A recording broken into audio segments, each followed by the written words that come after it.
আমাদের সংস্কৃতি, আমাদের সংস্কার সর্বদা থাকবে আমাদের সাথে। ভারতের মহান গ্রন্থ আর কাব্যের সম্পূর্ণ সংকলন। সাবস্ক্রাইব করুন তিলক।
তুমি কে? এসব কি করছো? হে মূর্খ, তোমরা বাসুদেব পন্ডরুককে ভগবান না মেনে অনেক বড় অপরাধ করেছো। আর তোমরা ওই গোয়ালাকে বাসুদেব মনে করো। তোমাদের এই অপরাধ ক্ষমাযোগ্য নয়। আমি এর শাস্তি তোমাদের অবশ্যই দেব। আমি হচ্ছি সর্বশক্তিশালী। আমার মতন শক্তিশালী ত্রিলোকে কেউ নাই। তোমরা আমার কোনো ক্ষতি করতে পারবে না, কিন্তু আমি তোমাদের সবকিছু নষ্ট করে দিতে পারি, সর্বনাশ করতে পারি। কৃষ্ণকে বাসুদেব মনে করার অপরাধে আমি তোমাদের নগরীকে জ্বালাতে এসেছি, ছিন্ন ভিন্ন করতে এসেছি। যে কৃষ্ণের বন্ধু ও আমার শত্রু, আর যে বাসুদেব পন্ডরুকের বন্ধু সে শুধু আমার বন্ধু। কৃষ্ণ আমার পরম মিত্র নরকাসুরকে বধ করেছিল। আমি ওর সমস্ত বন্ধুদের বধ করে দেব।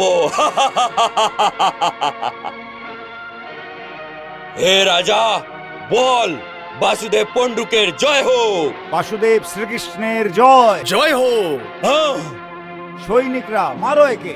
হ্যাঁ,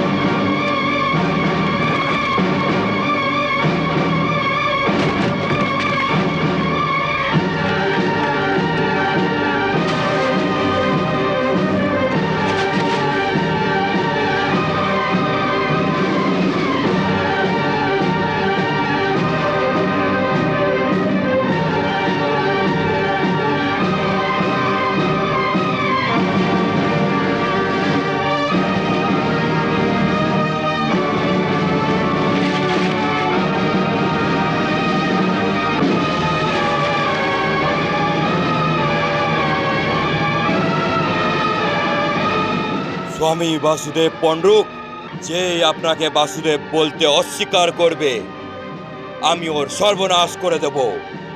এইটা আমি বচন দিচ্ছি স্বামী। আমি নিজের বাহুবলের জোরে কৃষ্ণকেও আপনাকে বাসুদেব বলার জন্য বাধ্য করে দেব। কৃষ্ণের মাথাও আপনার চরণে নত করিয়ে দেব, অবশ্যই নত করিয়ে দেব। প্রভু, প্রভু, এই দ্বিবিধ বানরের অহংকার তো দেখুন। নিরস্ত্র মানুষের ওপর অত্যাচার করে নিজেকে অতি শক্তিশালী বানর মনে করছে। আর তাছাড়া ওর এটা মতিভ্রম হয়েছে যে ও আপনাকেও এত বাধ্য করে দেবে যে আপনিও পৌণ্ডরুককে বাসুদেব বলতে আরম্ভ করে দেবেন। কি ব্যাপার প্রভু, এত কিছু হওয়ার পরেও আপনি শুধু হেসেই যাচ্ছেন। আমার তো রাগ হচ্ছে যে আপনি এই বানরকে দণ্ড দিচ্ছেন না কেন। প্রভু, যদি আপনি এইভাবে চুপচাপ বসে থাকেন তাহলে দ্বিবিধ, আশিরাজ এবং পৌণ্ডরুকের দুঃসাহস আরো বেড়ে যাবে। এই ইঁদুরগুলো নিজেদের সিংহ বলে মনে করছে। আর কতদিন আপনি দর্শকের ভূমিকা পালন করবেন প্রভু? শেষ পর্যন্ত অধর্মীদের বিনাশ কে করবে? দেবী, আমি পৃথিবীলোকে অধর্মীদের বিনাশ করার জন্যই জন্ম নিয়েছি, কিন্তু আমি যদি প্রত্যেকবার আর সব জায়গায় ধর্মশত্রুদের বিনাশ করতে যদি যাই, তাহলে মানুষ নিজের কর্তব্য পালন করা ভুলে যাবে।